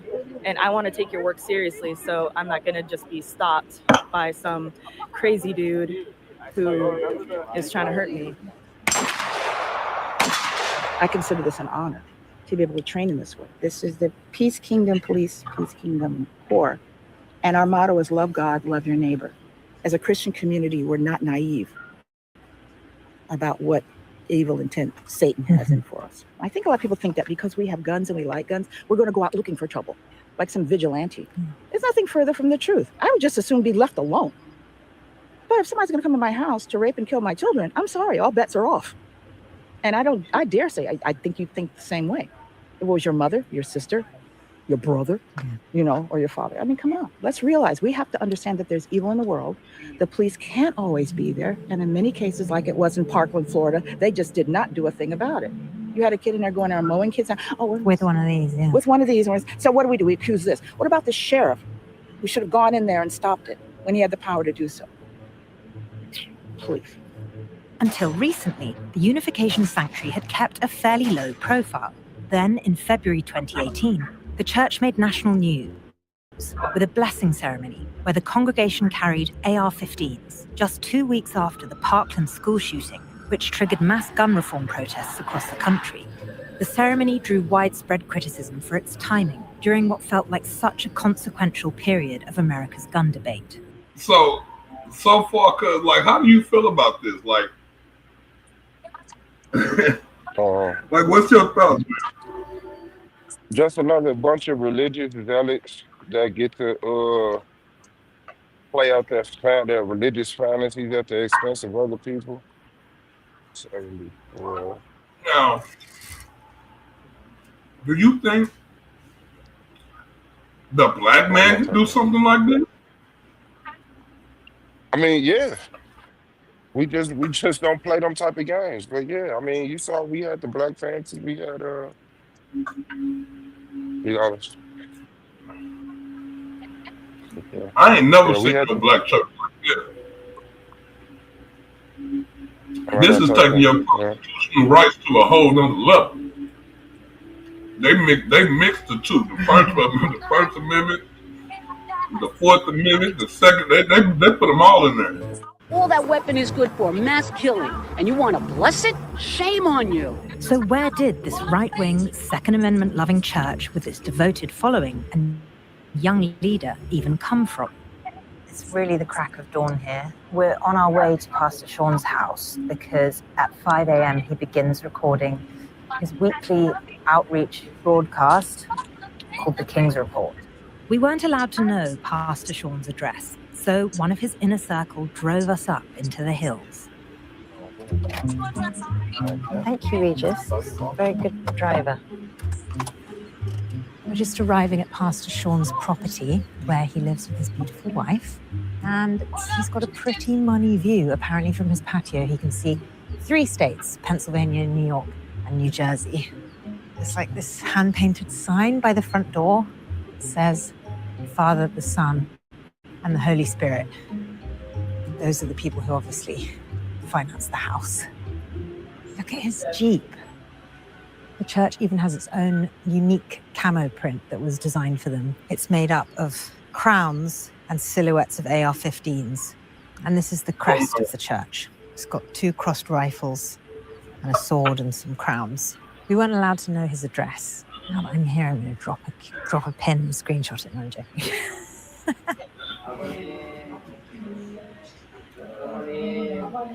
Hi. Everyone looks so nice in their crowns. We arrived bleary-eyed before breakfast to a room of people wearing crowns, gathered around a podcast live stream of another man in a crown recording in the other room. Pastor Sean is only in his late 30s and studied religion at Harvard. It's all a socialism, communism gospel. Nice Jesus language and biblical language, but really what they're teaching is socialism and worship of the state. Now he's going into the world news. He'll go into what he calls political Satanism. How Satan is working in the world to destroy sovereignty, destroy God's kingdom, and then the counter proposal of how to build God's kingdom.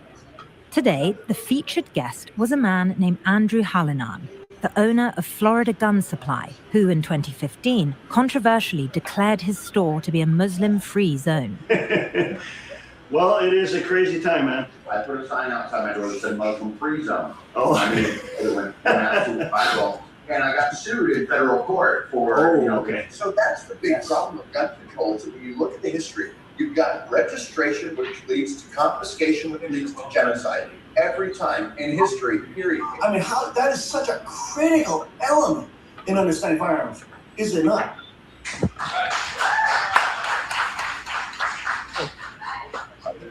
I know everyone's hungry, so I'm going to be super quick. Yes. I love your look. Oh, it's very memorable. It's a little wacky. Some days wacky, but But you've got to attract the attention. well, yeah. This is a eBay suit that we got, and it's kind of a fun way to, talk about serious issues. This is on our table, of course. The crowns and rod of iron is the 2 main biblical accoutrements of the citizens of God's kingdom in the Bible. Right. So we have those prominently displayed. And I think one of the key scriptures on God's side is the crown. That's in Revelation 3:11. The Bible says, let no man take thy crown. So we see that the faithful who are overcoming with Christ are given crowns of sovereignty and royalty. And then we also see that they're given another accoutrement, which is the rod of iron. I think exemplified strongest in Psalm 2 and Revelation 2, where it says, they will rule with the rod of iron and they will break nations into shivers. So it has tremendous power in the hands of the cohorts of Christ to even take down nations. The adoption of guns within the church is new. In 2017, Pastor Sean claims to have had a revelation that the rod of iron mentioned in the Bible should be interpreted as a gun. I'm now working on a new series, okay, which you will see, which will combine the study of the gospel, Hold on, pause which is right quick, man. delineated by Jesus Christ, the gospel of the kingdom.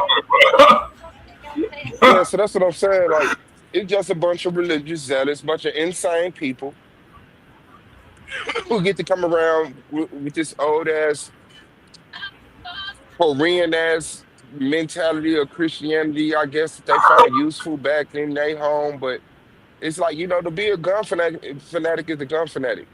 But here's the whole thing. They can't have this shit over there. They would never let them have no shit like this over there. Yeah, they say it can't.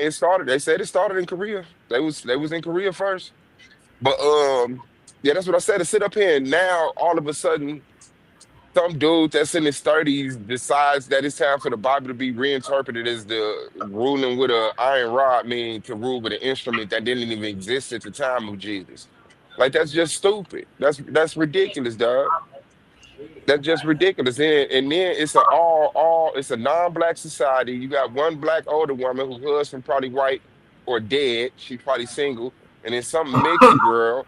And for some reason they made it to the news. But when you look around there, it's all white people and Korean people. Like, yeah, man, it's just another bunch of crazy people that have the luxury and privilege to believe in something that's not real, and you know they get to cosplay with real guns. You sit up here with these cheap ass eBay suits and these motherfucking dumbass crowns and call themselves these stupid ass titles like. They doing that. Yeah, bro. I definitely would. You know, if I gave enough of a care, call them a wicked coat, a coat of hate. You know, like you praising this one dude who was a store owner, a gun store owner. You're praising him because he said his store was a Muslim-free zone. So yeah, you have hate. That's just not the word of God. God never taught you to hate Muslims. Yeah, I You found know, that a little strange too. Like nigga, that's discrimination, bro. due to religion. Right. Strange shit. With how he will rule that kingdom with a rod of iron. While guns at the church are a new thing, most of the church's beliefs are not. The Unification Sanctuary has deep-seated roots in its own dynasty, one that has origins a world away from rural Pennsylvania. During our visit, the church was celebrating one of its holidays, called the Day of True All Things, a legacy of the sanctuary's Korean history. We now begin the ceremonies to commemorate the 56th day of True All Things. So 들러리들이 입장하겠습니다. 들러리 입장.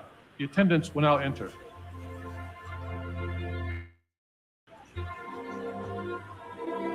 수고하시기 바랍니다. Now the two parents and the second king and queen will enter. Please greet them with warm applause.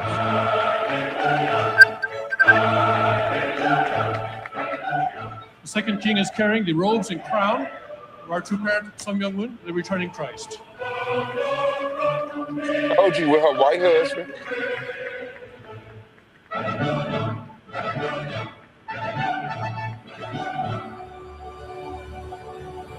Hey, you called that shit down, cuz.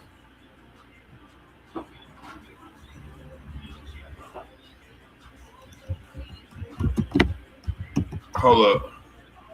He said, hold up, cuz. I'm finna end the stream real quick.